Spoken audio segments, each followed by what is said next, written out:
વર્ષો પહેલા ટેકનોલોજી વગર ભારતમાં વસ્તી ગણતરી કેવી રીતે કરવામાં આવતી?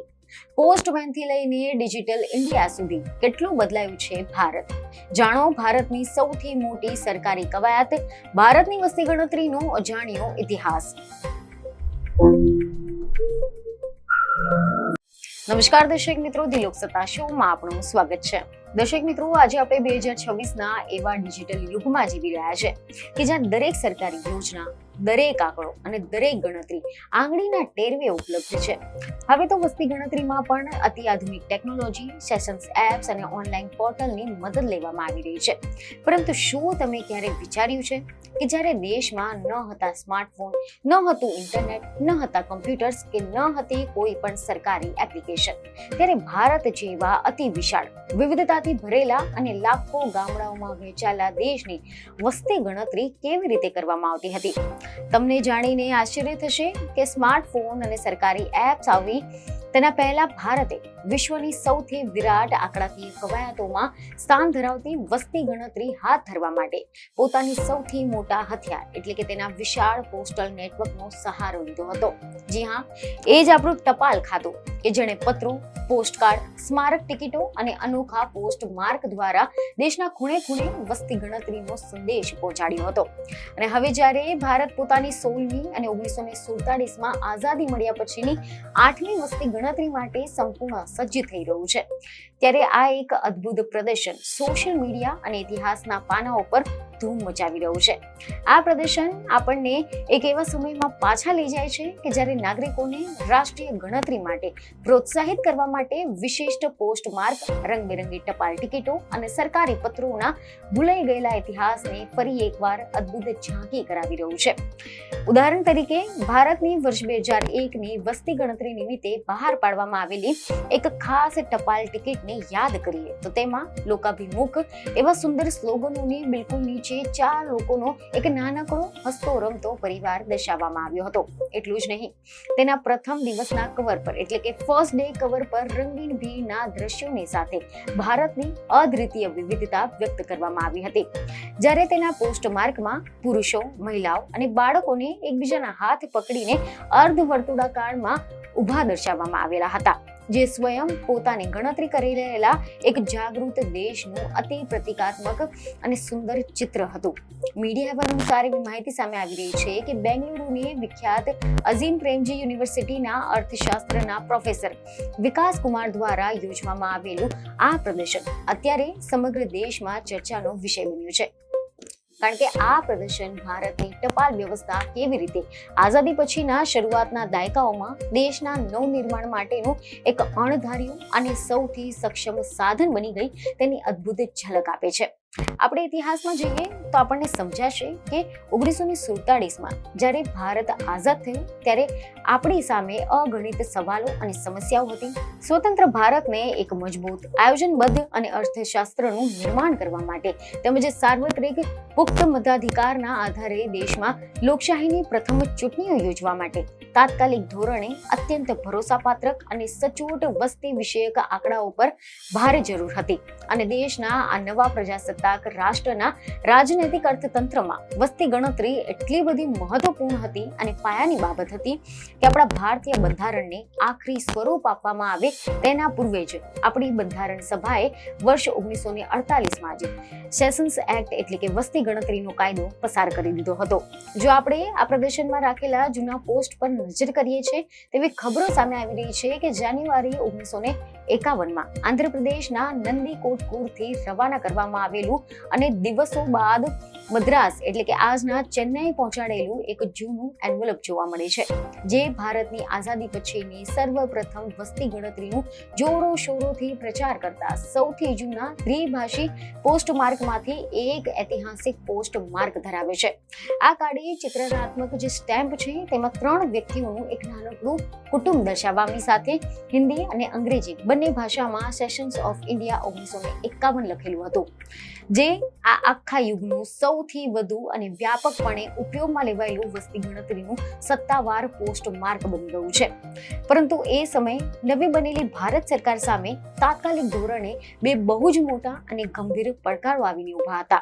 પહેલો પડકાર એ હતો કે વસ્તી ગણતરીમાં ભાગ લેવા માટે સામાન્ય અને અભણ લોકોને કેવી રીતે સમજાવવા, અને બીજો પડકાર એ હતો કે આટલા બધા મોટા, ગરીબ તથા વ્યાપક સ્તરના ગ્રામીણ દેશમાં વસ્તી ગણતરી કરનાર લાખો કર્મચારીઓ અને વસ્તી ગણતરીના ઉચ્ચ અધિકારીઓ વચ્ચેનો પરસ્પર સંપર્ક અને સંવાદ કેવી રીતે અવિરત રીતે જાળવી રાખવો. અને આ બંને પડકારોના ઉકેલ માટે સરકારે ફરી એકવાર ટપાલનો આશરો લીધો હતો. એવા અહેવાલ સામે આવી રહ્યા છે કે જાન્યુઆરી 1961માં આસામની અંદર એક જગ્યાએથી બીજી જગ્યાએ મોકલવામાં આવેલા એક અનોખા અંતરદેશીય પત્ર એટલે કે ઇનલેન્ડ લેટરમાં વસ્તી ગણતરીનું એક સુંદર પોસ્ટ માર્ક છાપવામાં આવ્યું હતું, જેમાં પ્રજાને ખુલ્લી અપીલ કરવામાં આવી એવું લખવામાં આવ્યું હતું કે પોતાની તથા પરિવારની ગણતરી કરાવો અને સાથે સાથે તમારા મિત્રો તથા સગા સંબંધીઓને પણ એમ કરવા માટે સમજાવો. અને આ કોઈ સામાન્ય પત્ર ન હતો, પરંતુ એક પ્રચંડ દેશવ્યાપી ટપાલ અભિયાનનો એક મુખ્ય ભાગ પણ હતો કે જેણે ભારતના નાગરિકોની રોજબરોજની ટપાલની જ જનજાગૃતિનું એક અદ્ભુત સાધન બનાવી લીધું હતું. સરકાર માટે આ અભિયાન ચલાવવું એટલા માટે પણ જરૂરી હતું કારણ કે ભૂતકાળમાં લોકવિશ્વાસને લઈને ઘણી બધી મોટી ચિંતાઓ પ્રવર્તી રહી હતી. અંગ્રેજોના શાસન સમયે એટલે કે વર્ષ 1931 અને 1941ની બ્રિટિશ વસ્તી ગણતરીનો ભારતના કેટલાક ભાગોમાં રાષ્ટ્રીય આંદોલનોના કારણે સખત રીતે બહિષ્કાર કરવામાં આવ્યો હતો. જ્યારે પંજાબ તથા બંગાળ જેવા સંવેદનશીલ પ્રાંતોમાં 1941ની વસ્તી ગણતરી વખતે ધાર્મિક અને સાંપ્રદાયિક આંકડાઓમાં મોટા ભાગે ચેડા કરવાના ગંભીર આરોપ પણ લગાવવામાં આવ્યા હતા. આથી જ કરીને સ્વતંત્ર ભારતની આ પ્રથમ વસ્તી ગણતરીની વિશ્વસનીયતા પુનઃસ્થાપિત કરવા માટે દેશના પ્રત્યે નાગરિક સુધી વ્યક્તિગત રીતે પહોંચવું અને તેમનો ભરોસો જીતવો એ અત્યંત અનિવાર્ય બની ગયું હતું. અને બરાબર આ જ કપરા સમયે આપણી ભારતીય ટપાલ વ્યવસ્થા દેશના તારણહાર તરીકે સામે આવી હતી.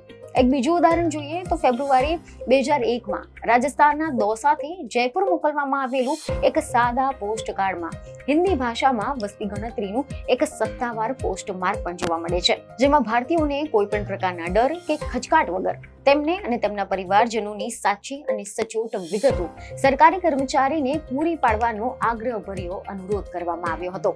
આ ઐતિહાસિક પુરાવાઓ સ્પષ્ટપણે દર્શાવે છે કે વસ્તી ગણતરી માત્ર લોકોના માથા ગણવાના જ નહીં, પરંતુ પ્રજા પોતાની અંગત માહિતી પૂરા પાડવા માટે વિશ્વાસની સાથે સરકારને સોંપે તેના પર વધુ નિર્ભર હતી. થોડા દાયકાઓ અગાઉ પણ આ ટપાલ વિભાગ જ ભારત સરકાર પાસે ઉપલબ્ધતાનું સૌથી મોટું અને એકમાત્ર એકીકૃત સંચાર નેટવર્ક હતું કે જે કાશ્મીરથી કન્યાકુમારી સુધી ફેલાયેલું હતું. જ્યારે વર્ષ 1971માં ભારતીય વસ્તી ગણતરીની ભવ્ય શતાબ્દી ઉજવણી કરવામાં આવી હતી, ત્યારે તેના સ્મરણ સ્વરૂપે અંદાજિત 30 લાખ જેટલી જંગી માત્રામાં ખાસ ટપાલ ટિકિટો જારી કરવામાં આવી હતી. આ ટિકિટની ખાસિયત એ હતી કે તેમાં 100ના આંકડાની અંદર ભારતના અલગ અલગ પ્રદેશોના ચહેરા દર્શાવીને દેશના વૈવિધ્યની ભવ્ય ઉજવણી કરવામાં આવી હતી. અને તેના ફર્સ્ટ ડે કવર ઉપર વસ્તી ગણતરીના આકર્ષક ચિત્રોની સાથે અલગ અલગ સ્લોગન વાળા પોસ્ટમાર્ક પણ હતા, જેમાં પ્રત્યેક ભારતીયોને વિશ્વની આ સૌથી મોટી વસ્તી ગણતરીમાં ગર્વભેર ભાગ લેવાનો અનુરોધ કરવામાં આવ્યો હતો. આઝાદી પછીના વર્ષોમાં ભારતની આ ટપાલ વ્યવસ્થા બેન્કિંગ કે અન્ય કોઈ પણ જાહેર નેટવર્કની તુલનામાં બહુ જ ઝડપથી અને આક્રમક રીતે દેશના અંતરિયાળ વિસ્તારો સુધી વિસ્તરી ગઈ હતી. એવા અહેવાલો છે કે વર્ષ 1968 સુધીમાં સત્તાવાર આંકડાઓ જોઈએ તો દેશમાં 1 લાખ કરતા પણ વધુ પોસ્ટ ઓફિસો કાર્યરત થઈ ચૂકી હતી, જે રોજબરોજના ધોરણે 3 લાખ ગામડાઓમાં અને સાપ્તાહિક ધોરણે બીજા 3 લાખ દૂરના ગામડાઓમાં પત્રો અને સરકારી સંદેશાઓ સચોટ રીતે પહોંચાડતી હતી. જ્યારે વર્ષ 2011ની વાત કરીએ તો તેની વસ્તી ગણતરી આવી ત્યારે પણ સરકારે એક ખાસ સ્મારક ટપાલ ટિકિટ બહાર પાડી હતી, જેમાં એક વસ્તી ગણતરી અધિકારી પોતાના હાથમાં ફોર્મ લઈને ઊભો હતો અને તેની સામે એકબીજાના હાથ પકડેલા પરિવારો દર્શાવવામાં આવ્યા હતા. તેના ફર્સ્ટ ડે કવર ઉપર ભારતના પિક્સેલેટેડ નકશા અને વસ્તી ગણતરીનું સત્તાવાર પ્રતીક ધરાવતું એક વિશિષ્ટ કેન્સલેશન માર્ક હતું, જે વાતનો પુરાવો હતો કે હવે ભારત દેશ ધીમે ધીમે ડિજિટલ યુગમાં પ્રવેશ કરી રહ્યો છે. અને આમ આ ઊંડા સંશોધન પરથી એ સ્પષ્ટ થઈ ગયું છે કે એક સમયે ભારત સરકાર પોતાના સામાન્ય નાગરિકો સાથે સંવાદ સાધવા માટે પણ કેટલા અદ્ભુત અને સર્જનાત્મક રસ્તાઓ અપનાવતી હતી. જો કે છેલ્લા ઘણા બધા દાયકાઓમાં જેમ જેમ દેશ બદલાતો ગયો છે તેમ તેમ દેશની અર્થવ્યવસ્થા પણ બદલાઈ ગઈ છે. હવે ભારતની વસ્તીઓના તમામ જંગી ડેટા ઇલેક્ટ્રોનિક કમ્પ્યુટરથી આધુનિક મદદથી પ્રોસેસ કરવામાં આવી રહ્યા છે અને આ ટપાલ સામગ્રી અને પત્રો પરથી પણ બહુ જ સ્પષ્ટપણે જાણી શકાય છે કે સમયની સાથે બદલાતી સરકારો વસ્તી ગણતરીની કલ્પના કઈ રીતે કરી હતી. વર્ષ 2000ની આસપાસ જ્યારે દેશ નવી સદીમાં પ્રવેશી રહ્યો હતો ત્યારે વસ્તી ગણતરીની સરકારી જાહેરાતોમાં તેનું દેશનું દર્પણ, દેશનો અસલી ગ્રુપ ફોટોગ્રાફ તરીકે વર્ણન કરવામાં આવ્યું હતું. એટલે કે વસ્તી ગણતરી એ કોઈ પરાણે થોપી બેસાડેલી કોઈ સરકારી પ્રક્રિયા નથી, પરંતુ તે આખા દેશનું એક સામૂહિક આત્મચિત્ર છે જેમાં પ્રત્યેક નાગરિકનો ચહેરો સામેલ કરવામાં આવ્યો છે. તમે જણાવી દઈએ કે ભારતની 2001ની વસ્તી ગણતરી પૂર્વે દેશની મુખ્ય 13 સત્તાવાર ભાષાઓમાં લાખોની સંખ્યામાં ખાસ પોસ્ટ કાર્ડ્સ બહાર પાડવામાં આવ્યા હતા, જેના પર એક શક્તિશાળી સ્લોગન લખવામાં આવ્યું હતું, વિકાસનું સીમાચિહ્ન વસ્તી ગણતરી. આ સ્લોગન જે દર્શાવી રહ્યું છે કે આ પ્રક્રિયા દેશના આર્થિક આયોજન, શિક્ષણ, સ્વાસ્થ્ય અને પ્રગતિ માટે કેટલી બધી ચાવીરૂપ અને મહત્વપૂર્ણ ગણાતી હતી. જોકે સમય જતા દેશમાં વસ્તી વિસ્ફોટકની જે ચિંતા વધી ગઈ, એટલે આના પછી આ ચિત્રો અને સ્લોગનોમાં પણ વસ્તી ગણતરીને વસ્તી નિયંત્રણની સાથે પણ કુશળતાપૂર્વક જોડવામાં આવી હતી, જેમાં મુખ્યત્વે હમ દો હમારે દો એટલે કે 2 બાળકોના નિયમને પોસ્ટ કાર્ડ પર દર્શાવવામાં આવ્યો હતો, જે તે સમયે દેશમાં પ્રવર્તી તીવ્ર ચિંતાનું આબેહૂબ પ્રતિબિંબ પૂરું પાડતું હતું. આ અદ્ભુત પ્રદર્શન આપણને એ જ મૂળભૂત સત્ય સમજાવે છે કે સમય ભલે બદલાઈ ગયો હોય, સાધનો ભલે બદલાયા હોય, પરંતુ સરકાર સામેનો મૂળ પડકાર આજે પણ એ જ જૂનો અને પાયાનો રહ્યો છે કે 1 અબજ કરતાં પણ વધુ દેશના નાગરિકોને સરકાર ઉપર સંપૂર્ણ ભરોસો અને વિશ્વાસ મૂકવા માટે રાજી કરવા, જેથી તેઓ કોઈ પણ ભય વગર દેશના આ મહાકાર્યમાં પોતાની અને પોતાના પરિવારની સાચી ગણતરી કરાવીને દેશના નવનિર્માણમાં પોતાનું અમૂલ્ય યોગદાન આપી શકે. તો આશા છે કે માહિતી તમને મહત્વની લાગી હશે, જેથી અમારા વિડીયોને લાઈક અને શેર જરૂરથી કરજો. બીજને ખબરો સાથે ફરી મળીશું. ધન્યવાદ.